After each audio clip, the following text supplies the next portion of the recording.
Hello friends, welcome to my channel vital ETC. Friends, आज का अपना टॉपिक है chapter 5 chemistry in everyday life. हम बात करेंगे लेसन 5 के बारे में, जो कि अपना chapter chemistry in everyday life. तो फ्रेंड्स, दैनिक जीवन में काम आने वाले यौगिक अपने जो कि अपनी लाइफ में जो भी कंपाउंड से जो हमारी लाइफ में काम आते हैं या हमारी एवरीडे लाइफ में जिस प्रकार हम जो भी अपने केमिकल से जिनका हम यूज़ करते हैं उन सब के बारे में हम इसमें डिस्कस करेंगे। तो मोस्टली वो केमिकल जिनके बारे में हम मोस्टली अपनी लाइफ में यूज़ करते हैं, तो उसमें सबसे मोस्टली है एसिड, बेस और साल्ट। इन सब का उपयोग अपनी डेली लाइफ के द्वारा हमारे द्वारा किया जाता है। ठीक, तो इसमें सबसे पहले हम बात करते हैं फ्रेंड्स एसिड के बारे में। तो नॉर्मली एसिड क्या होते हैं, कुछ एसिड ऐसे भी होते हैं फ्रेंड्स जिनको हम इजीली हम टेस्ट करके देख सकते हैं। हम बोलते हैं एसिड क्या होते हैं, वे एक तरीके से ये खट्टे होते हैं। ठीक है फ्रेंड्स, तो इनको हम इजीली क्या करते हैं, टेस्ट करके देख सकते हैं। मगर कुछ एसिड ऐसे होते हैं जो कि थोड़े ख़तरनाक भी होते हैं। तो हर एसिड को हम ये तो ये नहीं कि हम उनको टेस्ट करके उनका पता लगाएं भाई ये एसिड है या नहीं है, क्योंकि ख़तरनाक भी होते हैं, बहुत ज़्यादा घातक भी हो सकते हैं। तो इसके लिए हम क्या करते हैं, इसके लिए कुछ पेपर का यूज़ करते हैं जिसको हम बोलते हैं लिटमस पेपर। लिटमस पेपर के द्वारा भी हम क्या करते हैं, एसिड बेस का पता लगाते हैं। तो एसिड के बारे में अगर बात की जाए तो एसिड टर्म जो है ये लैटिन वर्ड एसिडस से ली गई है, जिसका मीनिंग होता है सोल। ठीक है friends, the term acid is taken from Latin word acidus, acidus से लिया गया है, विच मीन सोल। ठीक, इसके बाद जैसे अलग अलग पदार्थों में अलग अलग जो भी सब्सटेंस होते हैं उनके अंदर क्या होते हैं, अलग अलग प्रकार के एसिड पाए जाते हैं। जैसे हम बात करते हैं विनेगर, विनेगर में क्या होता है, एसिटिक एसिड पाया जाता है। ये पूछे जाते हैं तो आपको याद रखना कि किस पदार्थ में कौन सा एसिड पाया जाता है। इधर से टेमराइडन की अगर बात करें तो इसमें टार्टिक एसिड पाया जाता है। स्टिंग ऑफ रेड आंट, तो इसमें फॉर्मिक एसिड पाया जाता है। ऐसे ही अगर हम लेमन वगैरह की बात करते हैं तो इनमें भी क्या होता है, लेमन, ऑरेंज, तो इनके अंदर भी क्या होता है, सिट्रिक एसिड पाया जाता है। तो इसी तरीके से टोमेटोज़ की अगर बात की जाए तो ऑक्जेलिक एसिड पाया जाता है। तो फ्रेंड, ये कुछ पदार्थ हैं जिनके अंदर एसिड होता है, तो हमें ये याद रखना है। अब इसके बाद हम बात करते हैं इसकी प्रॉपर्टीज़ कि जो एसिड होता है इनकी प्रॉपर्टीज़ क्या होती है, इसके गुण क्या होते हैं। तो ये हमसे पूछे जाते हैं मोस्टली। फ्रेंड्स, यदि आप नोट्स भी लिख रहे हो तो आप वीडियो को पॉज करके भी लिख सकते हो। प्रॉपर्टीज़ की अगर बात की जाए तो एसिड की प्रॉपर्टीज़ क्या होती हैं, द प्रोड्यूस H+ आयन। सबसे पहली प्रॉपर्टीज़ की अगर हम बात करें तो जो एसिड होते हैं ये क्या करते हैं, H+ आयन देते हैं। इसमें फ्रेंड्स एक चीज़ ध्यान रखना, हम एसिड बेस की इनकी डेफिनेशन जो है अलग अलग वैज्ञानिकों के द्वारा पढ़ेंगे, मगर मोस्टली अटेंशन हम अर्नियस के अकॉर्डिंग ही प्रॉपर्टीज़ बताते हैं। तो they produce H+ ion, then second है acid are sour in taste, they convert blue litmus paper in red. ठीक है फ्रेंड्स, ये मोस्ट है तो इसको आप अच्छे से याद रखना कि जो एसिड होते हैं ये ब्लू लिटमस पेपर को क्या कर देते हैं, रेड कर देते हैं। इस चीज़ को अच्छे समझ लेना। दूसरा है it's pH is less than 7, कि जो एसिड होते हैं इनके pH क्या होते हैं, 7 से कम होते हैं। 7 से ज़्यादा जो होते हैं वो बेस कहलाते हैं, और जिनका pH मान 7 होता है वो क्या कहलाते हैं, न्यूट्रल। ठीक, जिनको हम उदासीन बोलते हैं। There are soluble in water, ये वाटर में क्या होते हैं, सोल्यूबल होते हैं। एसिड कैन कंडक्ट इलेक्ट्रिसिटी, और इसमें क्या होते हैं, इलेक्ट्रिसिटी क्या हो जाती है, इलेक्ट्रिसिटी कंडक्ट करते हैं ये। अब acid loss there activity when mixed with A base, और जब ये बेस के साथ मिलते हैं तो एसिड क्या करते हैं, अपनी जो एक्टिविटी होती है उसको क्या कर देते हैं, लॉस कर देते हैं। मतलब जो बेस होता है वो क्या कर देते हैं, एसिड के जो प्रॉपर्टीज़ होती है उसको क्या कर देते हैं, समाप्त कर देते हैं। Acid on reaction with metals give hydrogen, जब एसिड हाइड्रोजन के साथ रिएक्ट करता है। फ्रेंड्स, ये टॉपिक मैंने पहले ही, तो इसके पहले जो हिंदी वाले जो लेसन पढ़ाया था मैंने हिंदी मीडियम का, तो उसमें भी ये टॉपिक बता चुका हूँ और ये मोस्ट है, तो इसको आप अच्छे से याद रखना कि एसिड जब मेटल के साथ क्रिया करता है तो ये क्या करता है, हाइड्रोजन गैस प्रोड्यूस करते हैं। और इसके बाद है कि जैसे यहाँ पर कॉपर ऑक्साइड, ये भी क्या होता है, एक प्रकार के जो कॉपर ऑक्साइड है, मेटल ऑक्साइड जिसको हम बोल सकते हैं, ये भी क्या करता है, एसिड से क्रिया करता है तो साल्ट और वाटर बनाता है। अब इसके बाद है जनरल प्रॉपर्टीज़ ऑफ बेस। अब बात करते हैं हम बेस के बारे में कि बेस की जनरल प्रॉपर्टीज़ क्या है। एसिड और बेस के बारे की जो दोनों की जनरल प्रॉपर्टीज़ लगभग सेम है, कुछ माइनर सा डिफरेंट है फ्रेंड्स। तो आप इनकी प्रॉपर्टीज अच्छे से याद कर लेना, बहुत सिंपल सा टॉपिक है कि जनरल प्रॉपर्टी जो बेस की है, तो सबसे पहली प्रॉपर्टीज़, जो एसिड थे वो क्या प्रोड्यूस कर रहे थे, H+ आयन, जबकि बेस क्या प्रोड्यूस करते हैं, OH- आयन प्रोड्यूस करते हैं। ठीक है, देख एसिड का जो टेस्ट था वो कैसा था, श्योर मतलब कड़वे, और जबकि बेस खट्टे, जबकि बेस जो होते हैं इनका जो टेस्ट होता है वो कैसा होता है, बिटर होता है, मतलब ये क्या होते हैं, कड़वे होते हैं टेस्ट में।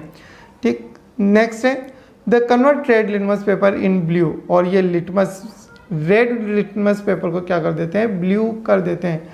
उसका अपोजिट है, जो एसिड होते हैं वो तो क्या करते हैं, ब्लू लिटमस पेपर को रेड कर देते हैं, जबकि बेस क्या होते हैं, ये रेड लिटमस पेपर को ब्लू कर देते हैं। इट्स pH देन 7, और ये क्या होता है, इसका pH मान क्या होता है, 7 से ज़्यादा होता है। React with acid to form salt and water, और जब ये एसिड से क्रिया करते हैं तो ये क्या करते हैं, साल्ट और वाटर बनाते हैं। बेस कैन कंडक्ट इलेक्ट्रिसिटी, ये भी क्या होते हैं, विद्युत के सुचालक होते हैं, मतलब इनमें भी क्या होती है, इलेक्ट्रिसिटी कंडक्ट होती है। बेस फील स्लिपरी और सोपी, और ये क्या होते हैं, चिकने होते हैं। ठीक है, बेस क्या होते हैं, चिकने होते हैं। अब हम बात करते हैं फ्रेंड्स, मोस्ट इंपॉर्टेंट टॉपिक यहाँ से शुरू होता है, डेफिनेशन। एसिड और बेस की डेफिनेशन जो है ये अलग अलग वैज्ञानिकों द्वारा दी गई है फ्रेंड्स, और अलग अलग तरीके से। बस इसमें आपको मोस्टली 3 तरीके से डेफिनेशन बताई गई है एसिड और बेस के बारे में। आपको सिर्फ एक चीज़ का ध्यान रखना है कि एक डेफिनेशन H+ के आधार पर है, दूसरी प्रोटॉन के आधार पर है, और तीसरी इलेक्ट्रॉन के आधार पर। आपको ये बेस अच्छे से याद रखना है। अगर ये चीज़ याद रह गई आपको, तो आप इजीली इनमें अंतर याद समझ जाओगे कि कौन सी डेफिनेशन किसके अकॉर्डिंग दी गई है। एक तो H+, एक प्रोटॉन, और एक तीसरी क्या है, इलेक्ट्रॉन। 3 के आधार पर। सबसे पहले हम बात करते हैं अर्नियस के आधार पर। अर्नियस ने जो डेफिनेशन दी थी ये 1887 में दी थी, और ये दी थी इन्होंने H+ आयन के आधार पर। जैसे कि इन्होंने क्या बताया कि दो substance which give hydrogen in their aqueous solution as known as acid, कि जो पदार्थ एक्वस सॉल्यूशन, मतलब इसको क्या बोलते हैं, जलीय विलयन। ये शब्द लिखना बहुत ज़रूरी है फ्रेंड्स, तभी ये डेफिनेशन सही कहलाएगी। एक्वस सॉल्यूशन के अंदर यदि कोई पदार्थ H+ आयन देता है तो वो क्या कहलाता है, एसिड कहलाता है। जैसे HCl, ये H+ Cl- में टूट गया, H2SO4, तो ये भी H+ और SO4- में टूट गया। तो H+ आयन दे रहे हैं तो ये क्या कहलाते हैं, एसिड कहलाते हैं। अब एसिड भी 2 कैटेगरी में डिवाइड किया है, एक तो स्ट्रॉन्ग एसिड और एक दूसरा आता है इसमें, जैसे एक तो ये है स्ट्रॉन्ग एसिड और एक वीक एसिड। स्ट्रॉन्ग एसिड, यदि ये H+ आयन, यदि इसमें कोई पदार्थ, जैसे कोई सबस्टांस हमने किसी एक्वस सॉल्यूशन में हम उसको घोलते हैं, तो एक्वस सॉल्यूशन में अगर उसके अंदर 100 H+ आयन थे, जैसे HCl हमने इसके अंदर एक उदाहरण के तौर पे 100 H+ आयन है, और 100 H+ आयन ही क्या कर देता है, इसमें प्रोड्यूस कर देता है, मतलब 100 H+ आयन ही देता है, तो ये क्या कहलाएगा, स्ट्रॉन्ग एसिड। और अगर मान लो HCl के अंदर H+ आयन तो 100 है और ये दे क्या रहा है, केवल 50 ही दे रहा है, तो फिर वो क्या कहलाएगा, वीक एसिड। तो यहाँ पे ध्यान रखना फ्रेंड्स, यदि अधिक H+ आयन देता है या कंप्लीटली उस एक्वस सॉल्यूशन के अंदर वो आयनित हो जाता है, जैसे यहाँ पर लिखा हुआ है some acid are completely ionised in aqueous solution are called strong acid. अगर वो कंप्लीटली आयोनाइज्ड हो जाता है, आयनों में टूट जाता है, तो उसको हम क्या कहेंगे, स्ट्रॉन्ग एसिड कहते हैं। इसके एग्जाम्पल फ्रेंड्स, आप भले इसकी डेफिनेशन याद रखो या मत रखो, मगर इसके एग्जाम्पल ज़रूर याद रखना, क्योंकि मोस्टली एग्जाम्पल पूछे जाते हैं कि स्ट्रॉन्ग एसिड के एग्जाम्पल क्या है। तो HCl, हम H2SO4 और HNO3, ये क्या है, स्ट्रॉन्ग एसिड है एक प्रकार के। दूसरा आपके वीक एसिड, वीक एसिड जो कि किसी भी एक्वस सॉल्यूशन में कंप्लीट रूप से आयोनाइज्ड नहीं हो पाते हैं, तो उसको हम क्या बोलते हैं, वीक एसिड कहते हैं। जैसे आपके यहाँ पर एसिटिक अम्ल, जो कि ये क्या होता है, एसिटिक एसिड जिसको हम बोलते हैं। और दूसरा अपने पास क्या है यहाँ पर, कार्बोनेट एसिड। तो ये दोनों ऐसे फ्रेंड्स जो कि क्या होते हैं कार्बोनिक एसिड, ये कंप्लीटली रूप से आयनित नहीं हो पाते हैं, तो इसको हम क्या बोलते हैं वीक एसिड के नाम से जानते हैं। तो आप इनके एग्जाम्पल जरूर याद रखना फ्रेंड्स। यदि आपसे स्ट्रॉन्ग एसिड की पूछी जाए तो HCl, H2SO4, HNO3, और आपसे वीक एसिड की बात की जाए तो एसिटिक एसिड, और दूसरा क्या आपके H2CO3। तो इस तरीके से इनको अच्छे से आप याद रखें। अब हम बात करते हैं अर्नियस के अकॉर्डिंग ही बेस के बेस क्या होते हैं। तो अब बेस में क्या है फ्रेंड्स OH, अगर H+ आयन देते हैं तो एसिड, और अगर OH- आयन देते हैं, जब वो आयनाइज्ड होते हैं एक्वस सॉल्यूशन में OH- आयन देते हैं तो फिर वो क्या कहलाएंगे अपने बेस कहलाते हैं। ठीक है फ्रेंड्स, यहाँ भी सेम कंडीशन वही, ये भी दो प्रकार के होते हैं स्ट्रॉन्ग और वीक। यदि कंप्लीट रूप से आयनाइज्ड हो जाते हैं और अधिक OH- आयन देते हैं तो स्ट्रॉन्ग एसिड, और जैसे those base are completely ionised in aqueous solution are called strong base. और मोस्ट इंपॉर्टेंट मोस्टली जो स्ट्रॉन्ग एसिड होते हैं वो सोडियम हाइड्रोक्साइड और पोटेशियम हाइड्रोक्साइड। वीक एसिड में भी सेम डेफिनेशन है फ्रेंड्स, बस ये क्या होते हैं कंप्लीटली रूप से आयनाइज्ड नहीं होते हैं, नॉट कंप्लीट आयनाइज्ड। ठीक है, तो ये क्या कहलाएंगे वीक एसिड कहलाएंगे। सेम जो डेफिनेशन यहाँ है वो यहाँ लिखी हुई है फ्रेंड्स, ठीक, सिर्फ यहाँ पर नोट यूज़ करना है। उदाहरण है इसका MgOH2 मतलब मिल्क ऑफ मैग्नीशियम, दूसरा अमोनियम हाइड्रोक्साइड। तो इन 4 टॉपिक हो गए फ्रेंड्स, ये अच्छे से ध्यान रखना है, इनके आपको एग्जाम्पल याद रखना है। मोस्टली एग्जाम्पल ही पूछे जाते हैं जो कि मैच द फॉलोइंग के रूप में भी पूछे जा सकते हैं कि स्ट्रॉन्ग एसिड कौन सा है, वीक एसिड कौन सा है, स्ट्रॉन्ग बेस कौन से है, वीक बेस कौन से, इनको आप अच्छे से समझ लेना फ्रेंड्स। अब हम बात करते हैं Bronsted Lowry concept of acid and base. Bronsted Lowry के अनुसार मैंने फ्रेंड्स बताए 3 तरीके से डिवाइड हो रहा है, एक तो H+ और H- आयन के आधार पर, एक प्रोटॉन के आधार पर, और एक तीसरा है आपके जो है वो इलेक्ट्रॉन के आधार पर है। सेकेंड हम बात करते हैं ब्रोंस्टेड-लोरी कंसेप्ट के अकॉर्डिंग एसिड और base. This concept give by Bronsted and TM Lowry, इनके द्वारा एक कंसेप्ट दिया गया था। इन्होंने क्या बताया, प्रोटॉन डोनर सबस्टांस, मतलब जो प्रोटॉन का त्याग करता है, जो प्रोटॉन देते हैं, proton donor substance is known as acid and proton acceptor substance is known as base. ठीक है फ्रेंड, बिल्कुल सिंपल सा है कि जो प्रोटॉन का क्या कर रहे हैं, त्याग कर रहे हैं। ठीक है, जो प्रोटॉन का क्या कर रहे हैं, एक तरीके से दे रहे हैं, डोनेट कर रहे हैं, वो तो क्या कहलाते हैं अपने एसिड, और जो प्रोटॉन को एक्सेप्ट करते हैं वो क्या कहलाते हैं, बेस कहलाते हैं। जैसे कि आप यहाँ पर देखें, यहाँ पर H2O क्या है, एक एसिड है, और ये क्या करता है, एक प्रोटॉन को त्याग कर देता है, मतलब H+ यहाँ पर एक प्रकार से क्या है, प्रोटॉन है।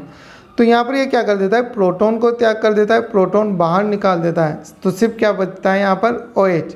भाई 2 H है और 1 H बाहर निकाल दिया, तो सिर्फ क्या बचेगा यहाँ पर OH बचता है, OH- बन जाता है। तो ये क्या किस में कन्वर्ट हो जाता है, ये आपके कन्वर्ट हो जाता है। ठीक है, तो इसको हम फिर अलग से नाम भी दे देते हैं, कन्वर्टेड बेस के नाम से हम इसको बोलते हैं। ठीक है फ्रेंड्स, तो यहाँ पर ध्यान रखना।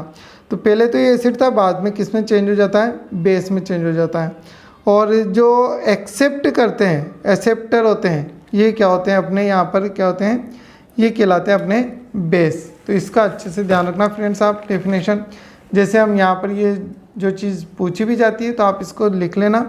After donating proton acid convert into conjugated base, conjugated base में कन्वर्ट हो जाता है। And after accepting proton base convert into conjugated acid, जो बेस था वो तो किस में हो जाता है, एसिड में कन्वर्ट हो जाता है एक्सेप्ट करके, और जो एसिड था वो किस में कन्वर्ट हो जाता है, बेस में कन्वर्ट हो जाता है। अब इसकी बात आती है फ्रेंड्स इसकी लिमिटेशन, मतलब कमियां, कि जो ब्रोंस्टेड-लोरी के बाद सबसे पहले अर्नियस ने दिया। अर्नियस ने जो एसिड और बेस समझाया वो केवल H+ और OH- के अकॉर्डिंग समझाया। यदि वहाँ पर H+ और OH- नहीं है तो हम एसिड और बेस नहीं बता पा रहे थे, तो वहाँ पर फिर ब्रोंस्टेड-लोरी ने अपने कंसेप्ट दिया, और वो किसके आधार पर दिया, प्रोटॉन के आधार पर। जब कोई रिएक्शन में प्रोटॉन भी अगर शो नहीं हो रहा है तो अब वो क्या हो गई, उसकी कमी हो गई। तो इसकी कमी क्या हो गई, this theory does not explain aprotic acid base like CO2, SO2, BF3 ETC, मतलब इस प्रकार के जो एसिड बेस थे उनको ये नहीं बता पाया, इसकी पहली कमी ये थी। तो इसके बाद फिर तीसरे कौन आए, Lewis concept of acid base. तो फिर लुईस ने अपना कंसेप्ट दिया, वो किसके आधार पर दिया, इलेक्ट्रॉन के आधार पर। ठीक है, तो लुईस के, तो उसको हम नाम देंगे लुईस एसिड। तो लुईस एसिड क्या है, acid are substance which accept electron, जो इलेक्ट्रॉन एक्सेप्ट करते हैं, इलेक्ट्रॉन पेयर, इलेक्ट्रॉन युग्म या इलेक्ट्रॉन पेयर जिसको हम बोल सकते हैं, इलेक्ट्रॉन पेयर एक्सेप्ट करते हैं, वो क्या कहलाते हैं, बेस। ठीक है फ्रेंड, तो उसको हमने लुईस बेस बोल दिया, इलेक्ट्रॉन एक्सेप्ट करने वाले बेस कहलाते हैं। जैसे यहाँ पर NH3, BF3, BH3, H2O, ये सब क्या है एक तरीके से, सॉरी फ्रेंड, यहाँ पर लुईस बेस और ये भी क्या है, H2O भी क्या है, लुईस बेस। यहाँ पर क्या होता है, इनके इलेक्ट्रॉन युग्म क्या होते हैं, ये एक्सेप्ट करते हैं, एक इलेक्ट्रॉन पेयर्स लेते हैं, तो इनको हम क्या बोलते हैं, बेस कहते हैं। तो इस चीज़ को आप ध्यान रखना कि base are substance which donate electron pair, जो इलेक्ट्रॉन पेयर क्या करते हैं, डोनेट करते हैं, वो तो बेस कहलाते हैं, और जो इलेक्ट्रॉन पेयर एक्सेप्ट करते हैं वो एसिड कहलाते हैं। ठीक है फ्रेंड्स, तो ये था आपके एसिड और बेस, जो कि 3 के अकॉर्डिंग था, अर्नियस, ब्रोंस्टेड, लोरी, और तीसरा था लुईस। अब इसके बाद हम बात करेंगे what is crystalline water. Crystalline water क्या होता है, एक सिंपल सा लास्ट टॉपिक है फ्रेंड्स, तो इसको भी पढ़ लो। Fixed number of water molecules attached with unit formula of salt is known as crystalline water, मतलब जिसके साथ एक निश्चित मात्रा में वाटर जो होता है वो क्या कहलाता है, क्रिस्टलाइन वाटर कहलाता है। जैसे अपने पास यहाँ पर ये क्या है, वॉशिंग सोडा, वॉशिंग पाउडर जो होता है, इसके अंदर क्या होती है, जो वाटर क्या है, फिक्स लिमिटेशन है 10H2O। जैसे यहाँ पर कॉपर, ये सॉरी यहाँ पर जो है ये जिप्सम का सूत्र है CaSO4.2H2O। जिप्सम में भी क्या है, वाटर फिक्स है, इधर से वॉशिंग सोडा पाउडर में भी वाटर फिक्स है। तो वाटर की जो फिक्स्ड मॉलिक्यूल्स होते हैं तो उसे हम क्या बोलते हैं, क्रिस्टलाइन वाटर के नाम से जानते हैं। फ्रेंड्स, यदि आपको वीडियो अच्छी लगी हो तो प्लीज़ लाइक और शेयर ज़रूर करें, और जितने भी ये टॉपिक है ये नोट्स आप लिख लें, वीडियो को पोस्ट करते चले और नोट्स को साथ में लिखते चले। Thank you for watching.